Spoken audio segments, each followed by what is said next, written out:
Presenting The Complete. Orson Welles and the Mercury Theater on the Air in The War of the Worlds by H.G. Wells. This is Orson Welles, speaking from London. as the third man. Stand by. We'll be on the air in 15 seconds, Mr. Wells. Yes, I know.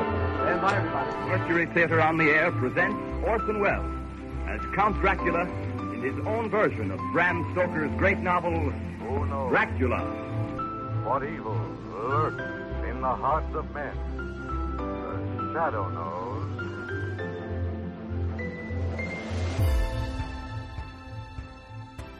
Hello world, welcome to The Complete Orson Welles, brought to you by Dwayne Old Time Radio. This podcast will feature various classic radio programs ranging mostly from 1936 to 1952 that Orson either produced and directed, was featured on, or starred as a guest. If you enjoy my podcast, you can subscribe to receive notifications of new posts. Subscribing is free and only takes a moment. New episodes are posted weekly. If inclined, please leave a rating and or review on your preferred podcast service. Thank you for your support. Hope you enjoyed the genius of Mr. Wells. We're going to end the month of December and end the year of 2024. Let's get ready for 2025, everyone. And we're going to end the month with Campbell Playhouse, their 26th episode, which aired June 2nd, 1939, and it is titled Victoria Regina. Enjoy. Be safe.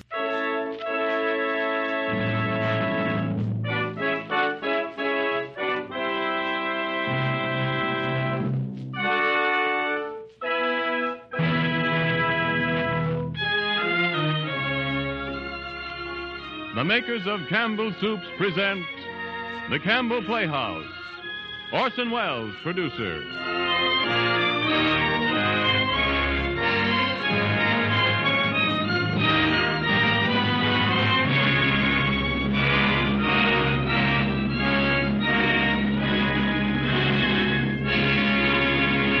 Good evening, this is Orson Welles.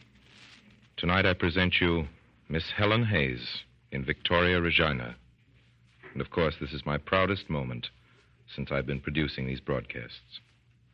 For tonight, the Campbell Playhouse brings you, for the first time on the air, the American theater's foremost success in this decade, and in it, one of the truly great performances of our time. Hundreds of thousands of you have seen Miss Hayes as Victoria in your playhouses all over this continent. I know you're with us now. It's our special privilege to bring her to the millions more of you who have no theaters, who have radios. I hope we're worthy of the privilege. First, a word from Ernest Chappell. I was thinking just last night about a birthday dinner I had at my grandfather's farm years ago when I was a little boy. It was a great event, that visit, a glorious adventure. Grandpa and I drove up from the station in the buggy, and he and Granny hustled me through the kitchen so that I shouldn't see the good things she was fixing. But one whiff of the aroma from Granny's cook stove, and I knew that there would be roast chicken for dinner. And what a chicken it was, too. Cooked to a tempting russet brown and just falling apart under Grandfather's carving knife. I stayed overnight, and the next day, Granny made a pot of chicken soup. It shone like gold, that soup, and I remember that I thought it was the finest soup I'd ever tasted. These memories came back to me last night when I had chicken soup with the same glowing look, the same tempting aroma, and the same wonderful flavor. This was Campbell's chicken soup, and I can tell you that Campbell's is the kind of chicken soup that Grandmother made so well. Nourishing soup, heartwarming, and chicken tasting to the last spoonful. Into its making goes all the good meat of tender chickens and fluffy, perfectly cooked rice and melting tender pieces of chicken meat, too.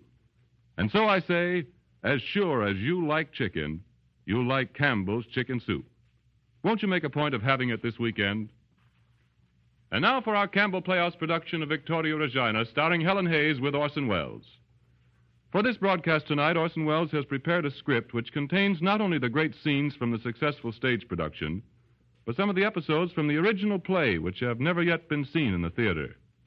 And to complete the true picture of this great queen, Mr. Welles has used still another source, one which only a few years ago was still a closed book, locked away in the official archives of the royal family. The Personal Diary of Queen Victoria.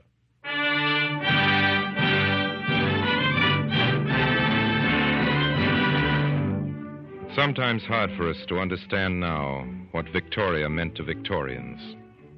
Most of her subjects had never known another sovereign.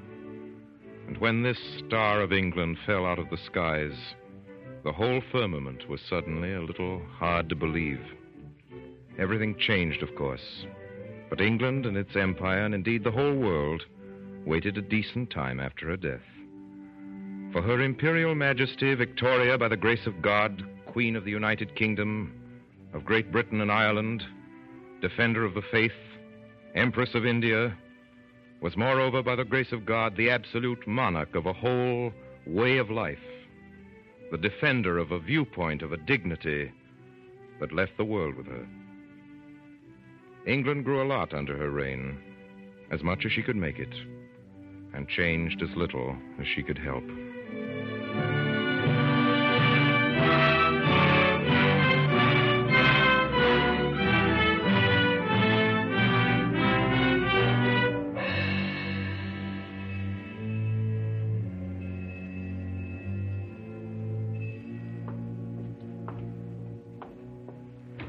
Tell them to take the message at once. Say the matter is urgent. Yes, my lord. And say His Grace the Archbishop of Canterbury and Lord Melbourne are here to see Her Royal Highness on important business. Yes, my lord. Hurry, man, hurry. Yes, my lord, but I'll have to call the maid first. So then call her, please. Yes, your grace. But the maids sleep where I'm not supposed to go, and the door up to it is locked. I shall have to throw stones up at the window. Isn't there a bell? Yes, my lord. In Her Royal Highness the Duchess's room there is a bell. Well, go and ask that it may be rung. Then go to Her Royal Highness the Duchess's room, my lord. Not now. Her Royal Highness the Princess is there, Well, too. go and do the best you can, only hurry. And say Her Royal Highness must come. Yes, my lord. Good Lord, what a house. So the princess sleeps with the old cat, does she? I beg your pardon? I beg yours, yes. I suppose one oughtn't to say that now. But your grace knows the Duchess has been a difficulty all along. Yes, my lord, we know. Have we not better sit down? We may have to wait, you know. If that man's stone throwing is not good, we may have to wait a long time. So this is how history gets written. This won't get into history, my lord. No, I suppose not. No, it's a pity, you know, a pity. I don't know what to think of it. It meaning what? Female on the throne. King would have been so much better. I don't know, my lord. Heirs male of the last generation have not been a conspicuous success. No English king has been a conspicuous success since Edward I. Yet the monarchy has gone on. Yes, but it's gone off. His late Majesty was a conspicuous example of it. You wouldn't believe the trouble we sometimes had with him. They say you can make a donkey go by tying a carrot in front of its nose. Well, he was like a donkey with a carrot tied to its tail. Really? Was he just a little, like his father, you know? Mad, eh? No, not mad. It was the shape of his head, I think. It was pear-shaped, you know, just like a pear. The weakest fruit drops earliest to the ground, says Shakespeare. But his head was weak fruit, distinctly. Amazing how it hung on. One can't exactly say lasted. I beg your pardon, my lord. Yes? My lord. Well? Her Royal Highness, my lord. I went in, but Her Royal Highness was asleep. Well, you must wake Her Royal Highness up, then. Such a beautiful sleep, my lord. I didn't like it. Even the most beautiful sleep must give way to affairs of state. You know who I am? Yes, my lord. You know His Grace? Yes, my lord. Then go at once. Wake Her Royal Highness and tell her that we are here, waiting for an audience. 6 o'clock. There's to be a council at 10. Where? Here? At St. James's, I think. No. Perhaps it will have to be here. She mustn't appear in public yet. It wouldn't be quite decent. People might cheer. Well, here's somebody coming. Madam.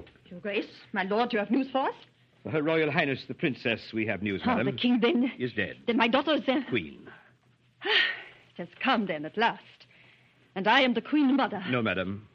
Your Royal Highness is not the Queen Mother. Not? Your Royal Highness is the Queen's mother. That's the distinction. Only had your Royal Highness been Queen in the first place, would that other title now follow. Then if it is not mine by your law, she shall give it to me. That, madam, I fear will be impossible. Oh, I shall go myself and speak to her at once. That shall settle Madam, it. we are here to see Her Majesty the Queen on urgent business. We must not be delayed. Your presence at the interview, madam, will not be required unless Her Majesty sends for you. Oh, this is not to be borne. Your Grace, she's coming. Madam, if you would leave us, please, for a moment. For a moment only. But my own daughter. Madam, please.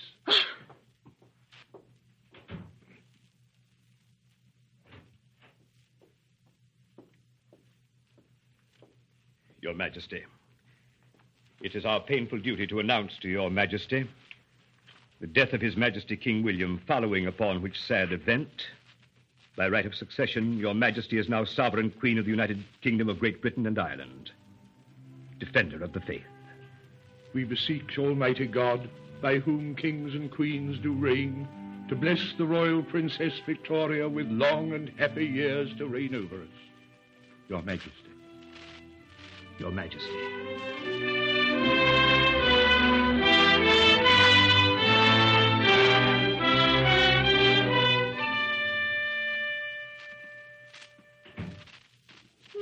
My child, my child, oh, my child. Those gentlemen came to tell me that I am queen. Yes, you are queen at last.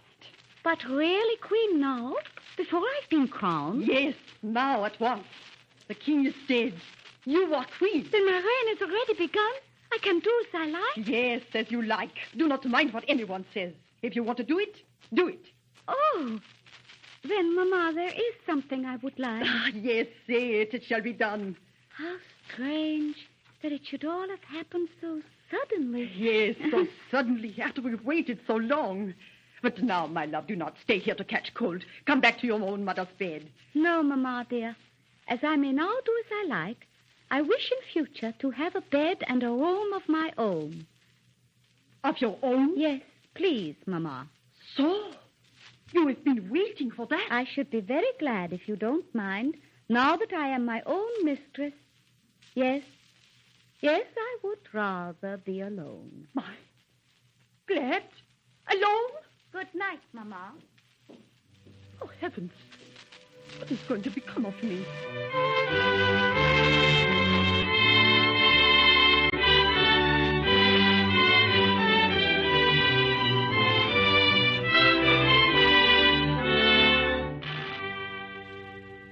My journal, Thursday, June 20th, 1 p.m. Since it has pleased Providence to place me in this royal station, I shall do my utmost to fulfill my duties towards my country. I am very young, and perhaps in many, though not in all things, inexperienced. But I am sure that there are very few who have more real goodwill and more real desire to do what is fit and right than I have. At 9 came Lord Melbourne, whom I saw in my room, and of course quite alone, as I shall always do all my ministers. He kissed my hand. He was in full dress. I like him very much and feel confidence in him. He is a very straightforward, honest, clever, and good man. You said yesterday, Your Majesty, with a courage which I thought remarkable in one so young, someday we must marry. Yes. Has Your Majesty given that matter any further thought? Oh, yes, Lord Melbourne. I've thought of it a great deal. Is Your Majesty prepared yet to take me into Your Majesty's gracious confidence? You mean? As to the possible recipient of so overwhelming an honor. Oh, I've not thought of any person in particular. I mean, I've made no decision. I am relieved to hear it, ma'am. Then Your Majesty has still an open mind. An open mind? Oh, of course, I shall make my own choice, Lord Melbourne. Oh, why, of course, ma'am. I would not suggest otherwise for a moment. And there are some things as to which I'm quite resolved. As, for instance? My marriage, Lord Melbourne, must be a marriage of affection. That, I am sure, ma'am, can be arranged without difficulty. Someone, I mean, whose character I can respect. One whom I can love and look up to. Look up to? Yes. It may sound strange to you, Lord Melbourne, but I must have as my husband one whom I can eventually look up to when I have trained him for the position he will have to occupy. Oh, quite so, quite so. I trust that such a person will be found. And as Your Majesty has owned to an open mind on the subject, I have here with me a list of possibles. Oh, Lord Melbourne, how interesting. How many? Well, at present, ma'am, only 5. But more are coming. Coming? That is, I'm making inquiries about them. What kind of inquiries? All kinds of inquiries, ma'am. I would not wish to present Your Majesty with one to whom there could be any possible objection. And you've already found 5, Lord Melbourne? How clever of you. I would like to see your list, Lord Melbourne, thank you. Do I know any of them? Your Majesty knows one of them very well. Oh, yes, I see. I did. But I couldn't marry my cousin George. He's so... Nobody wishes to decide Your Majesty's choice. There are others. But it is for me to decide, is it not? It is for Your Majesty to decide. Your Majesty need not marry at all. Oh, I must marry. Mamma always said so. Then I shall say no more, ma'am. I will only commend the matter to your Majesty's good sense and conscience. But, Lord Melbourne, you haven't yet shown me any portraits. Portraits, ma'am? Why, portraits? I can't decide on anyone until I know what they are like. It wouldn't be fair to them or to me. Portraits are sometimes deceptive, ma'am. Court painters, like prime ministers, know their duty, and they only do what is expected of them. If they can't do that, they have to go. Here is a portrait that was sent to Mamma the other day. It's of my cousin, Prince Albert of Saxe-Gotha. May I see it? Oh, yeah. Surely he must have grown very handsome. It wouldn't be possible for a court painter to imagine anyone like that. Do you think so, Lord Melbourne? You never know, ma'am. You never know. Imagination sometimes goes a long way. Well, am I now to make a collection of portraits for your Majesty? Oh, no, Lord Melbourne. I wasn't speaking seriously when I said that. No more was I, ma'am. But I do ask your Majesty to think seriously. The future welfare of this country is now in this little hand of yours. Indeed, Lord Melbourne. I pay great attention to everything that you tell me, and I shall continue to take your advice whenever I find it possible. My dear Lord Melbourne.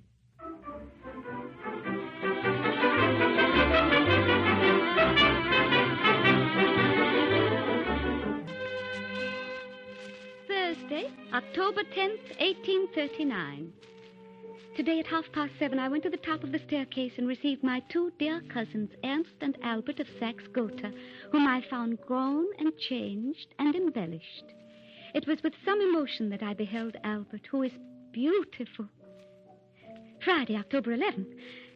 Albert really is quite charming and so excessively handsome, and such beautiful blue eyes and exquisite nose and such a pretty mouth with delicate mustachios and slight but very slight whiskers. A beautiful figure, broad in shoulder, and a fine waist. About 10:30, dancing began. I danced 5 quadrilles. The first with Ernst, the second with dearest Albert, who dances so beautifully, and the third with Lord Henry, and the fourth with Ernst, and the fifth with dearest Albert again. It is quite a pleasure to look at Albert when he galops and waltzes. He does it so beautifully, holds himself so well with that beautiful figure of his.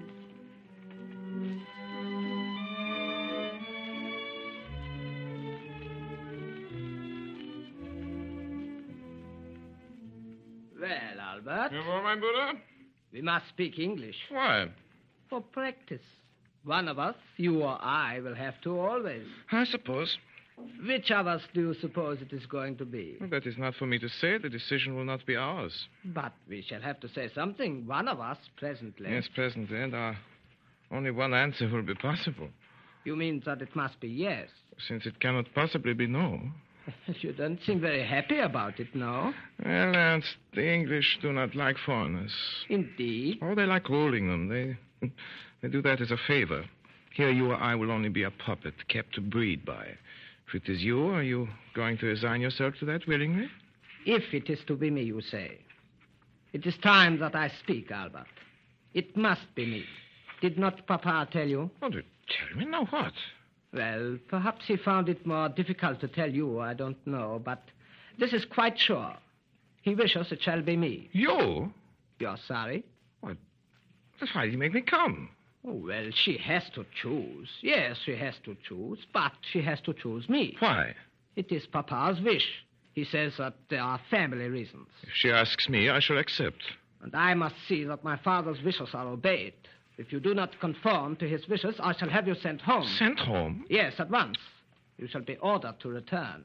I shall send word today. And what if I refuse to go? My dear Albert, we are not English.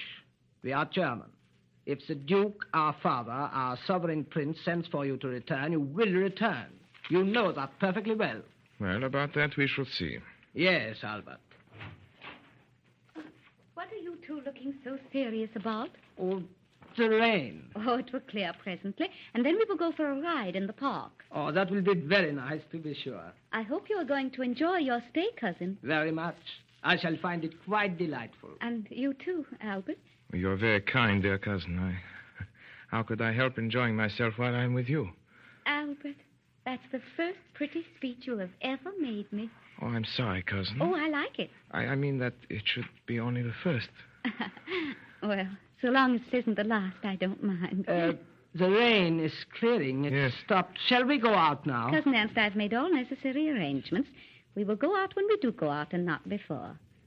Besides, have you practiced your music yet? I'm told at home you practice every day. Yes, but here one cannot find the time. Go and do it now, and there will be time. Well, I tried one of the pianos the day we arrived, cousin. It was not in very good tune. Oh, that doesn't matter. You will be all alone. No one will hear you. Well, generally, when we practice, Albert and I practice together. Duets, you mean? Yes. But if the piano's out of tune, duets would sound dreadful. No, Ernst, you go and practice by yourself, and Albert will practice by himself another time. Is that a command, cousin? Oh, my dear Ernst, I wouldn't think of commanding you, but I do want you to be quite at home here. And as you always practice at home, I want you to practice here and now. We shall not start our ride for another hour. That gives you just time, so do go. Now. Very well, cousin. Albert, remember. How strangely Ernst spoke to you then. Is anything the matter? Nothing serious. You haven't been quarreling, I hope. We never quarrel. I think it would be very hard to quarrel with you, Albert. I couldn't. Please don't ever try. Some people can quarrel without trying. Yes. I suppose they like it. Yes, I suppose, too. Won't you sit down, Albert? You're a very kind cousin. Ever since we came to... kind to both of us, I mean. I'm very fond of Ernst. Yes, so am I. You have always been together, haven't you? We've never been apart yet. How very nice that has been for both. Would it be a great trial to you if you had to live away from him? Oh, of course, the parting would be a trial. But one would get used to it as to other things if it had to be. My life has been so different from yours. I've been so much alone, except, of course, with Mama. I don't know what it could be like to have a brother. One gets very fond of a brother. Yes. But one can get fonder of someone else, can one not? It happens sometimes. Albert, what are you thinking? I was listening to Ernst practicing. I can just hear him. It's Beethoven. Don't listen to Ernst. You must listen to me. I beg your pardon, cousin. I was listening. Please don't think I was inattentive. Albert, I have something to say to you. Yes. What is it, cousin? In my position, it is I who have to say it, unfortunately. Ordinarily, it is not what a woman would wish to say herself. She would rather he said it. Is there anything you wish me to say that I can say? To hear you say you can love me is all I can hope yet.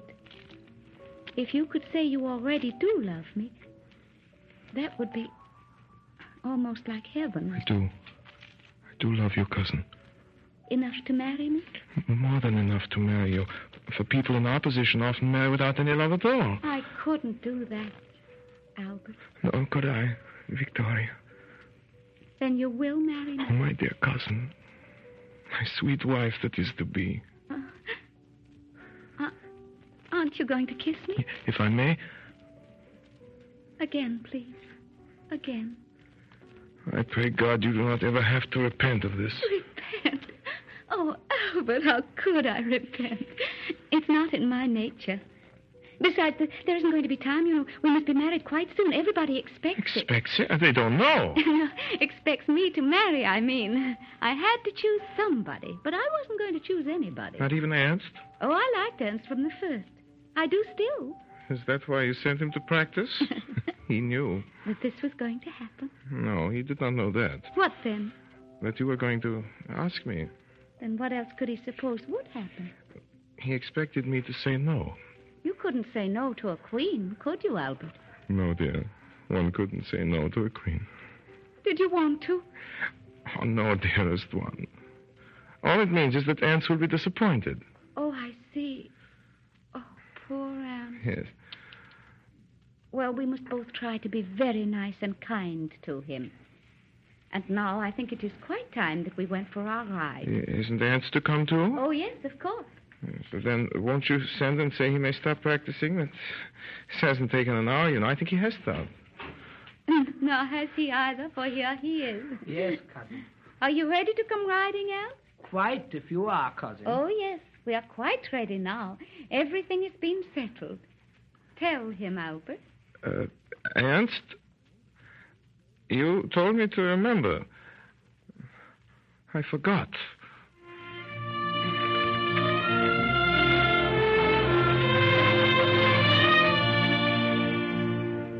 February 10th, 1840.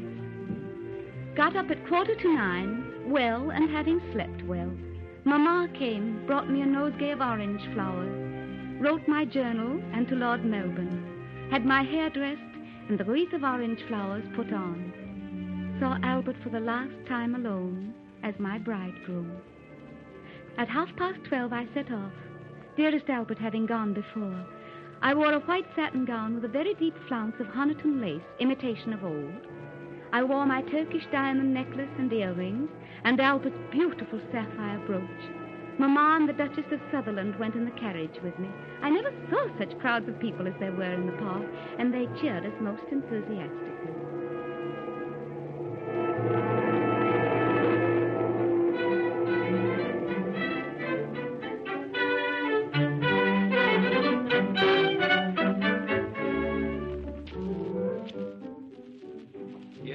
Shaving water, Your Highness. That will do. I'll shave myself this morning when I want your ring. Yes, Your Highness. Albert, may I come in? Oh, yes, dearest, if you wish to. What are you doing? Shaving. Oh, how exciting. May I stay and watch you?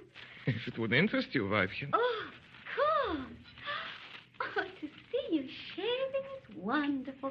Something I never thought of. Oh, do you think one did not have to shave at all? I just never thought about it till now. You know, Albert, I've never seen a man shave himself before. No, I suppose not. How often do you have to do that? Once a week? Every day. Every day, but that's absurd. It can't grow as fast as all that. Yes, it does. How very troublesome. I only cut my nails once a week. Nails can wait longer. Beards won't. I wouldn't like you to have a beard, Albert. Nor would I. That's why I'm taking it off now. How strange it looks. And how interesting. Fascinating. Is it dangerous? Not if you don't talk to me. Oh. Not just while I'm cutting myself.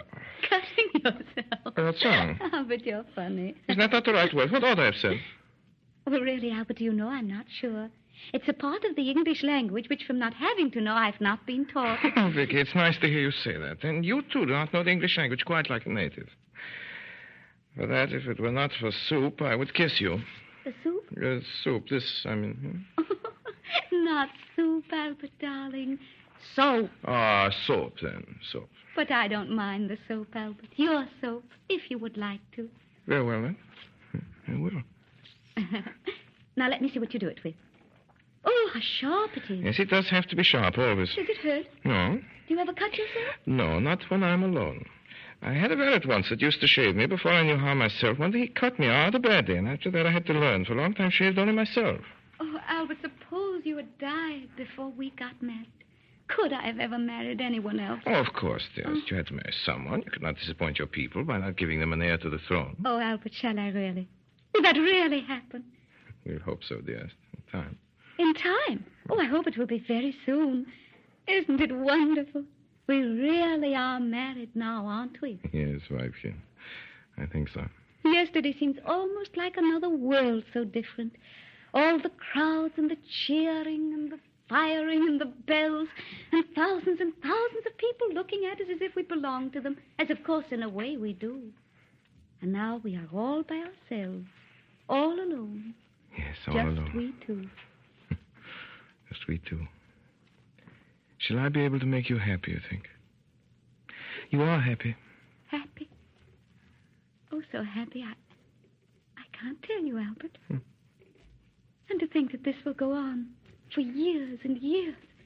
It's like heaven. Well, no, Vicky, not just like this. That is not possible. It's not human nature. But I shall never love you less than I do now, Albert. No, yes, perhaps not, but you will be less excited about it, less romantic, perhaps. No. I shall have become less strange to you. We love each other, but we are still both rather strangers. We have to learn each other's characters and ways. That will take time.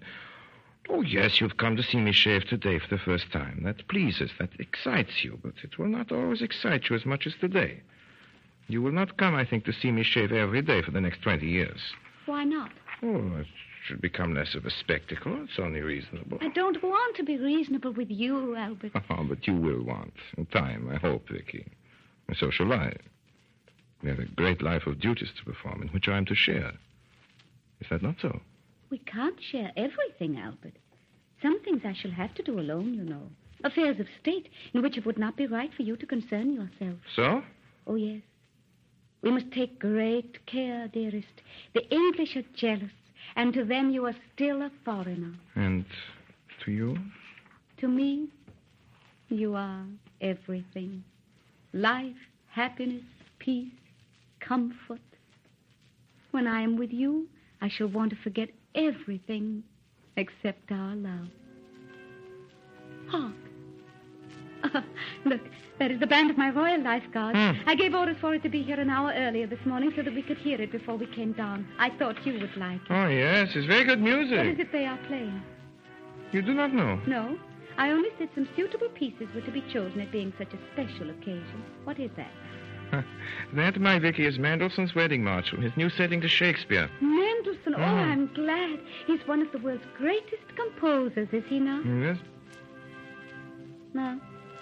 No, I've never heard it before. But now it is going to be my favorite piece. You could not choose better. But you will not want to hear it every day, Weibchen. Well, perhaps not quite every day. Any more than you will want to see me shave every day. You're laughing at me. Just a little, dearest, because you and I are both today so young. And so happy. Look how the sun is shining. Do not stand so near that window, Vicky. Why not? The people might see you. Oh, why shouldn't they? That would please them. Yes, it would please them. Too much. That is why I say don't. Albert, darling, we've got to appear in public again almost at once. It's no use being shy. And why should we be when I'm so proud of having got you? Vicky, I want my breakfast. Please to go and get yourself ready. Now, quick. I'm going to ring now for my dresser to come. Order me to go, Albert. Order me. Go, woman. He says to you, go.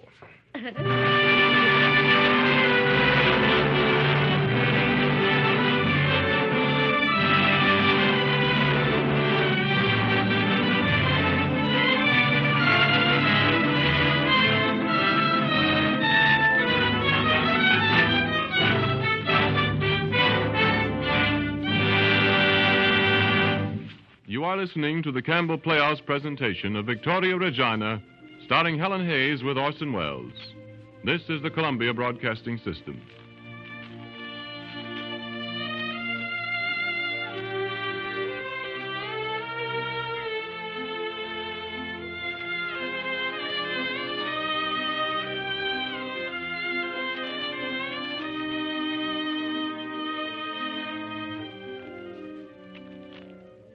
This is Ernest Chappell, ladies and gentlemen, welcoming you back to the Campbell Playhouse. In a moment or two, we will resume our presentation of Victoria Regina. But first, a word or two on a timely subject. During these last few days, we've had a real touch of hot weather all across the country. Summer's on the way and coming fast. Outdoor life's ahead, light clothes, iced tea, and the rest of the cool, delicious foods.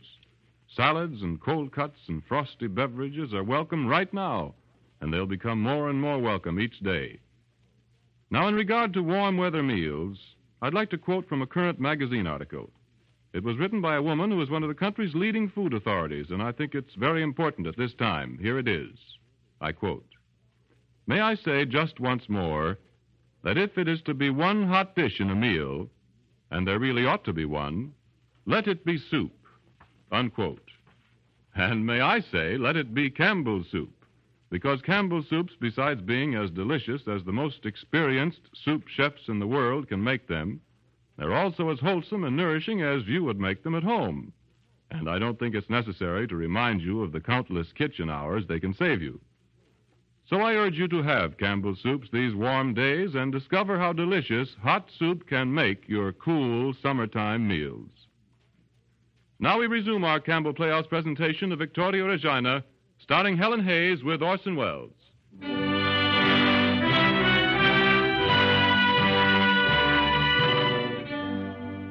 May 6th, 1840. My dearest angel, Albert, is indeed a great comfort to me. He takes the greatest interest in what goes on, feeling with and for me. We talk much together, and his judgment is always good. Vicky. Ah, here you are, Albert. I was wondering when you would come. It's after 10 o'clock. You did not think I had forgotten. No, I only thought you were a little late, as you are. Oh, just 1 minute. I do not yet quite know to realize how long at Windsor it shall take to get from one place to another. It is all very grand and large, is it not? Yes. But that is what we in our position have to put up with. Wouldn't it be rather nice to make one corner of it for our own? How do you mean our own? It is all ours, Albert. More private, where no one can come but ourselves. I mean, during the day. Where by ourselves you could sing to me, I could play to you and read to you, Yes, Albert, that is just what I should love. I shall have it arranged for. Will you not let me do it my own way? You think I will not do it as you wish, Albert? Oh, not so at all, but this I would just like to do myself. At present, it seems there's so little I may do. But you do a great deal, dearest. Everything that I want you to do. Yes, and that is all. Is that not enough? What is the matter? I could wish that you wanted me to do a little more, Vicky, in my own way. What else can you do? Who knows? Do you let me try? There's so many things here that want doing badly, God knows. Dearest, you judge people so strictly. But do I? Of course you do, and sometimes it's rather inconvenient, you know. Well, for instance? The other night when Uncle Augustus came in after dinner, having dined elsewhere. And, of course, he dined well, as usual. And so almost at once you sent one of your gentlemen in your compliments and told him that his carriage was waiting. Do you wish that I had let him stay? I think you should have come to me before doing anything. Well, now, why? For permission, that you might have my authority. Oh, no, Vicky, I'm not going to ask permission for everything. Do you mean that? Oh, very much so, I mean it. Albert, is this going to be the first time you've disobeyed me? Perhaps it should have come earlier. It will not be the last. Albert, you forget yourself. Vicky, do you wish that I had let Uncle Augustus stay? Well, Albert, after all, he is an old man. We can't expect to alter him now. Even your uncle should be made to respect you. But they do, I'm sure. It was not respectful for him to come as he came the other night. It would not have been had he realized, had he known. How drunk he was. Albert, he is my uncle. Please don't use such a common expression about one of us. Is it too common, that word said in English? Forgive me, I will say it in German. No, Albert. Till you know it better, you must, please, still speak in English. And it's the same about English ways and customs. You must get to know them better and be more like the rest of us. You wish me to become English? Why, of course. I am English, so my husband must be English, too. Well, that one should have begun earlier. I married you as soon as ever I could, Albert. Oh, by so long as you do not repent it. You are happy, Albert. I will be more than happy so long as, serving you, I'm able to make a life worth living. But you must let me serve you, not feel myself useless. Useless? Sometimes I feel that I'm put, not quite in a corner, but on a shelf, just a little. Who does that? You, my dear. I? Oh, I worship you, Albert. Too much. Let me come down to earth a little now and then. Give my hands and brains something to do so that I may be able to respect myself. Am I only your plaything? Am I never to help or advise you? Never. From your life's work, am I always to be shut out? But you do help me so much. Well, let me help you now. How? Let me see some of those papers you spent so long over. Oh. I could read them for you, make a few notes. That would save you time. Oh, but I must see everything myself. That is what I am here for. Cannot you rely upon me a little? Albert, dearest, you distress me. In every way that is possible, I do rely on you. And in everything that I have had to decide for you, I've only done it for your own good. Yes, you even choose my secretary for me. Well, of course, Albert. How could you know, coming here, a stranger who would be the best? Who reports to you regularly, I believe. Surely you don't mind my knowing. I would prefer to tell you myself what I do. In future, I mean to. Of course. I always wish to hear everything. Yes. The other day I made an engagement. You canceled it. Yes, you wished Albert. to hear everything. I had a very good reason for doing so. You see? Not only do you not give me your confidence, but you have me watched. Tomorrow I'm going to choose another secretary for myself. Albert, you are making a great mistake. I am repairing a great mistake. I ought to have done this before. You are not to do it, Albert. I say you are not to do it. Then for the present, I leave you. Where are you going? In here, to my own room. To write my own letters. Oh! Open the door. Albert, open the door. Who is that speaking? Who is that speaking? Her Majesty, the Queen. Her Majesty the Queen must wait.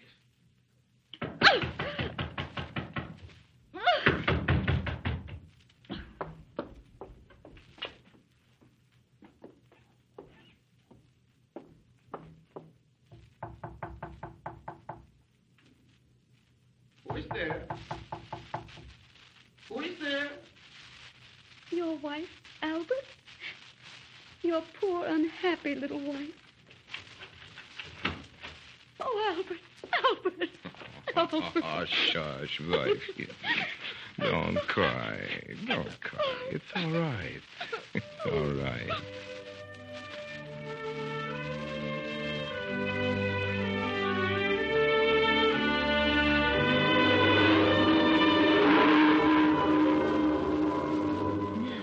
What is it? Her Majesty is waking up. At least I think so. Then go along and get Her Majesty's breakfast, quick and sharp. Is Your Majesty awake? Yes, nurse. I'm awake. At least I'm going to be. What time is it? 6 o'clock, Your Majesty. Morning? Yes, Your Majesty. It's morning now. Your Majesty has had 6 hours good sleep, and you'll have another after Your Majesty has had her breakfast. I don't think I want any breakfast. Not yet. No, Your Majesty, but your breakfast wants you. Not till I've seen the prince, I mean. Your Majesty can't see His Royal Highness the Prince till you've had your breakfast. No, it's the doctor's orders. Then let me have it at once. Why, here it is. Bring it in, nurse, and put it down. What's that? That's what we call a feeding cup, Your Majesty. It's the same one Her Royal Highness the Duchess had when Your Majesty was born. Oh, dear. Yes, the same one. Does Your Majesty hear the bells ringing? What are they ringing for? What for? Why, for the princess, to be sure. The princess? Oh, yes, of course. Oh, I do so want to see the prince. Nurse, go and say that His Royal Highness can come now. There. Now I've sent word. His Royal Highness will be here in another minute. Tidy me, nurse, tidy me. How do I look? Your Majesty looks very nice indeed. Just a little pale, but that's to be expected. Let me look at myself. Oh, nurse, I look dreadful. You don't, ma'am. You look sweet and like a mother. How's baby? Oh, she's all right. Your Majesty needn't worry about her. She's having a 24-hour sleep and having it well. 24 hours sleep? Impossible. No, Your Majesty. It's what babies always have to do when they first come, to get over the shock. The shock of what? Of being born, Your Majesty. It's hard treatment they get sometimes, poor wee thing. Did she have very hard treatment? No. Your Majesty treated her beautifully, like as if you'd been the mother of 12. Oh.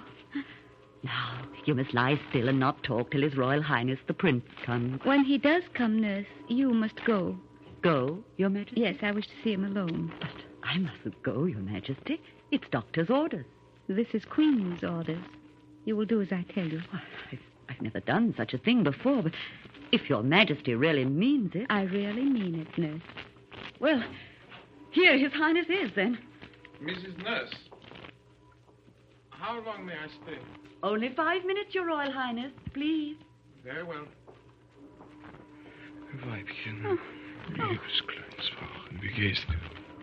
Oh, Albert, darling, have I disappointed you? Disappointed me, but how? Why, Weibchen? That it wasn't a boy? You wished it to be a boy. Albert, of course. How could one have wished anything else for an heir to the throne? The heir to a throne must be a boy, if possible. Well, Vicky, if I did not know that this always to be, for if you had been your brother instead of yourself, this would not have happened. This? I mean that I should not have then married you. Then you're not disappointed. Oh, there's plenty of time. Vicky may yet be a mother of 12. That's what Nurse said. Oh, did she? Well, let's hope that she was right. Oh, no, Albert, I don't want to have 12, not quite. You see, it would be such an interruption to my being queen. Yes, I suppose, but While that was so, I could be looking after things for you, perhaps. No? No. No, Albert, that would never do. My people wouldn't like it. So? No. 2 or 3 will be quite enough, I think. Perhaps I wouldn't mind 4 in time.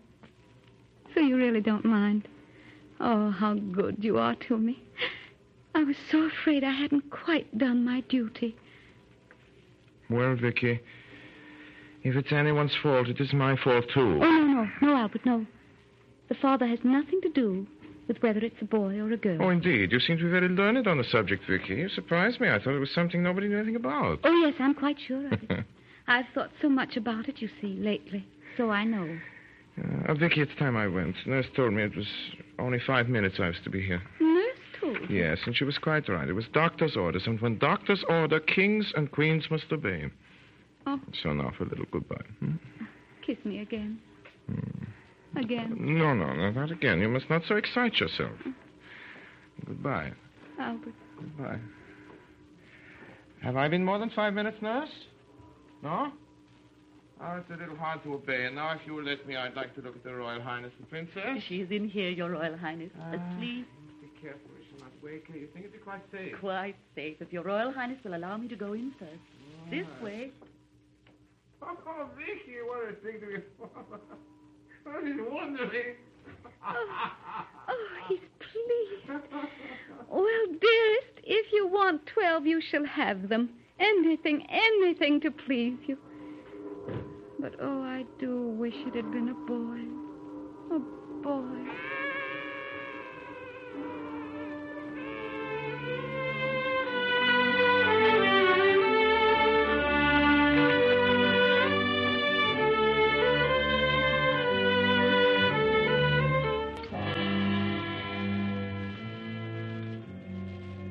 Downing Street, 9th of January, 1862.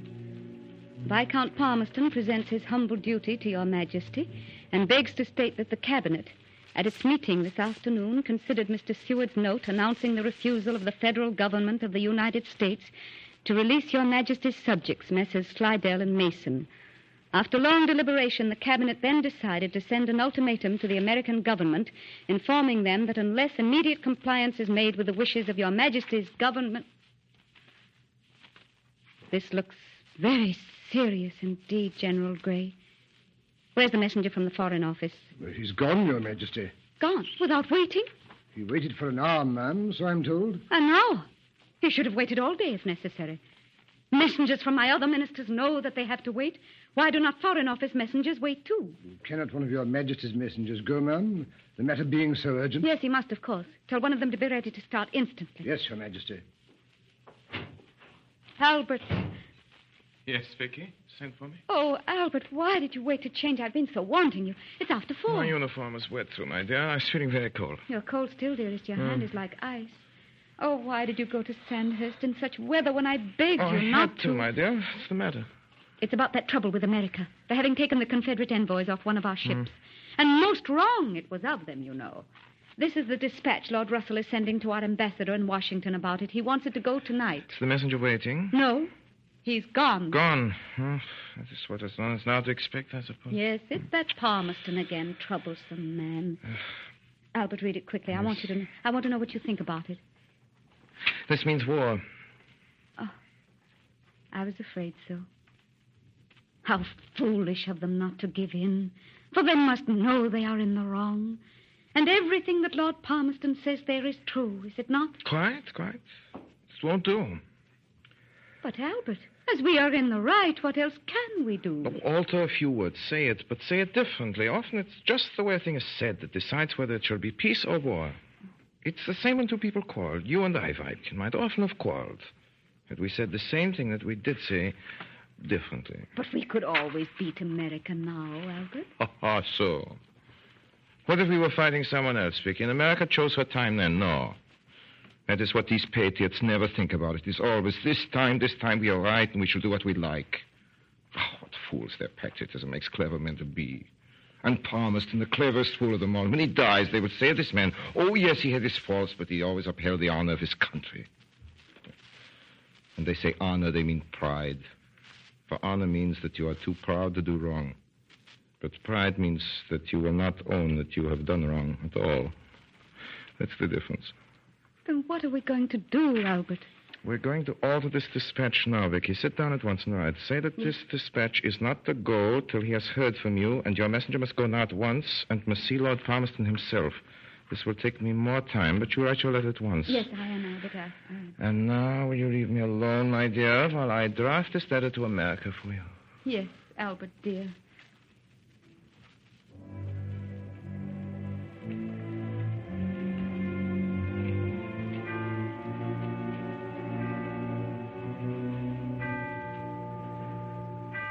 So, it's done. Done. Your Royal Highness? Tell Her Majesty that I finished this letter for America. Ask Her Majesty to come at once. Yes, Your Royal Highness.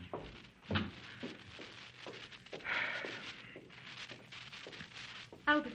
Oh, what's the matter, Albert? Are you ill? I've done.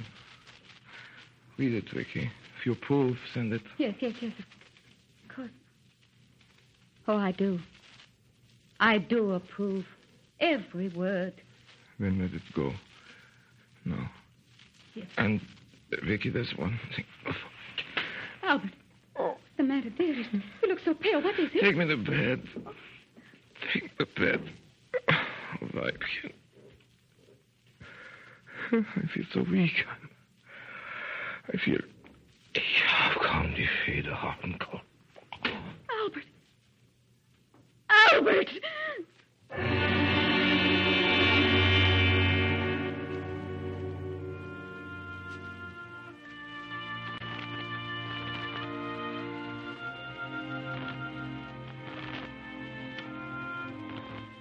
To lose one's partner in life is like losing half of one's body and soul, torn forcibly away. But to a queen, to a poor, helpless woman, it is not that only. It is the stay, support, and comfort which is lost. To the queen, it is like death in life. Great and small, nothing was done without his loving advice and help. And she feels alone in the wide world.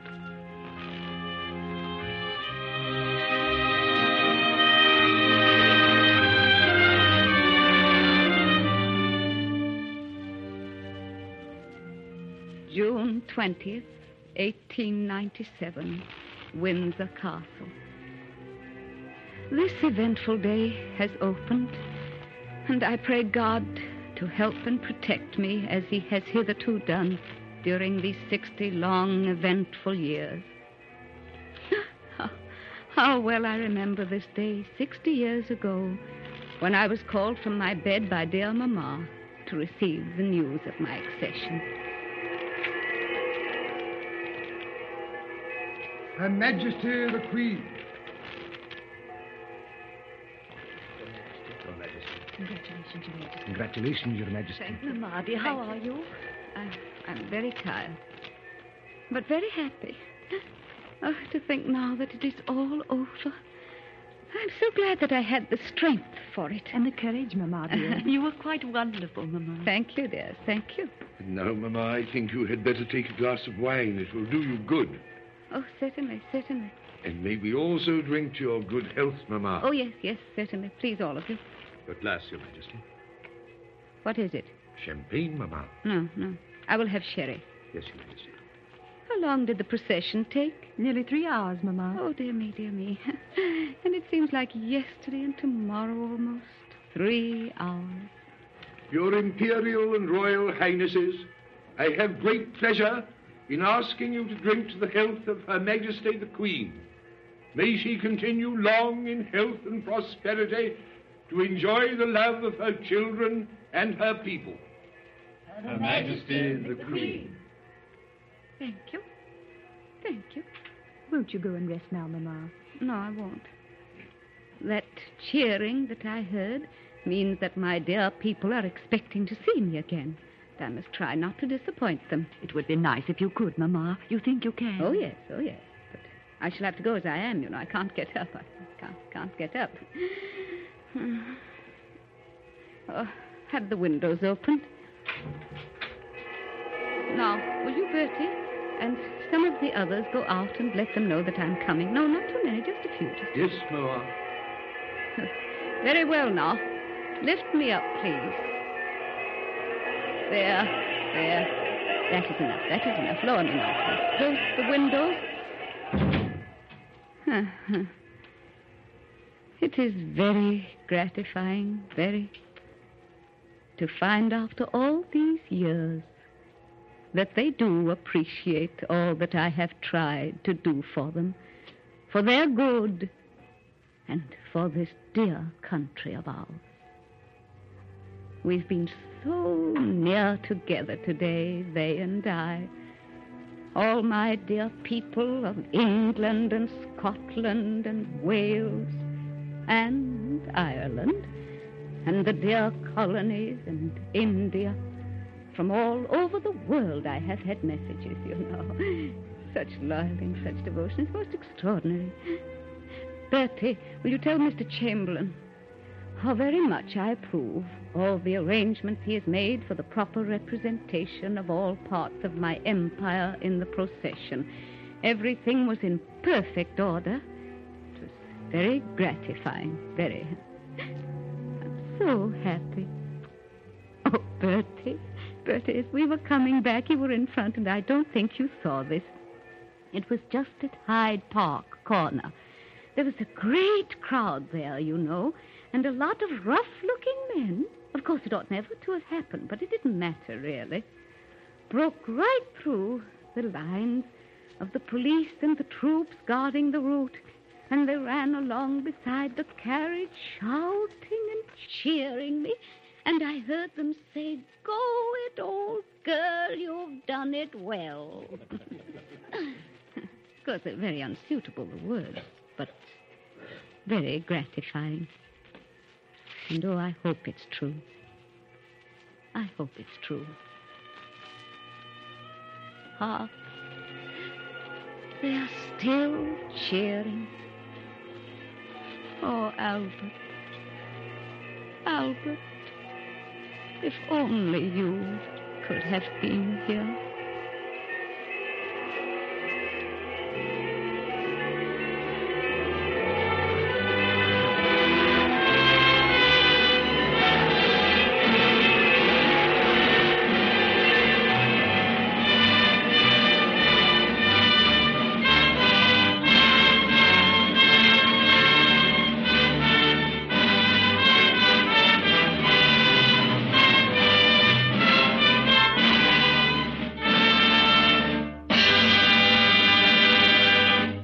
This concludes the Campbell Playhouse presentation of Victoria Regina, starring Helen Hayes with Orson Welles. In just a moment, both stars will return to our microphone, but first a word from our sponsors. I told you how Campbell's chicken soup reminded me so vividly of the old-fashioned homemade soup I had as a child. I think when you have Campbell's chicken soup, it will remind you, too, of the best you ever tasted. I'm sure of this because, truly, I don't see how a chicken soup could be better made than Campbell's. Into it goes all the good meat of plump, tender chickens carefully selected and then approved by United States government inspectors. The broth is simmered slowly till it bubbles with good, deep chicken flavor all through, and tender morsels of chicken meat are added generously, along with fine, fluffy rice. I say again that just as sure as you like chicken, you like Campbell's chicken soup. I think that you like it just as much as the finest chicken soup you ever tasted, and that you'll want to have it often. That's why I do urge you to try it soon, to plan on having Campbell's chicken soup this very weekend. And now, Orson Welles. Ladies and gentlemen, you've met Miss Helen Hayes on this program not so many weeks ago. Now, Miss Hayes won't let me tell you all I want to about what I think of her Victoria. On this point, she's quite obstinate. But just before she says hello, I would like to tell her how very much her visits here have meant to us on the Campbell Playhouse. Thanks, Orson. I'm sure all our audience will understand why it's such a joy to an actress to return to your broadcast. You've done a great deal for radio on the Campbell Playhouse. And speaking just as one of your listeners, and I'm a faithful one, I'd like to say that we'll all miss you this summer. That's sweet of you, Helen. Now, before we say goodbye, let me remind you that you have a date with us here in the Campbell Playhouse next September. I couldn't forget that, Orson. I'm looking forward to it. You're going to let me pick the play I most want to do. That's a promise. And ladies and gentlemen, this is my cue to say goodbye. For tonight, with Victoria Regina, the Campbell Playhouse ends its present season. For us, it's been an eventful procession of varied and interesting Friday nights. And we hope that in some measure it's been so for you, too. That we've lived up to our aim expressed on our first Campbell Playhouse broadcast. That we've pleased most of you most of the time. And we have news for you, too. The Campbell Playhouse will be back on the air in September after a summer of searching for the best stories and plays that we can find for you. So until then, until September, our sponsors, the makers of Campbell Soups, and all of us here in the Campbell Playhouse remain, as always, obediently yours. Tonight's broadcast of Victoria Regina, starring Helen Hayes with Orson Welles, concludes this present season of the Campbell Playhouse. Beginning in September, the Campbell Playhouse, Orson Welles producer, will bring you a new series of great dramatic presentations with a long list of celebrated guest stars. In the meantime, our good friend Raymond Page, who played for us so many years, brings his latest program, 99 Men and a Girl, brings it to you at this same time next Friday. If you have enjoyed our Campbell Playhouse presentations, won't you tell your grocer so when you order Campbell's Chicken Soup? This is Ernest Chappell saying thank you and good night.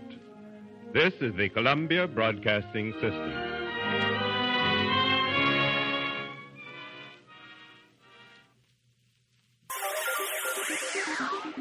Thank you for listening to and showing your support for my podcast.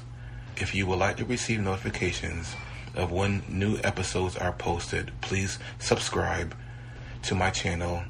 Subscriptions are 100% free, and they really help me get an idea of how I'm doing.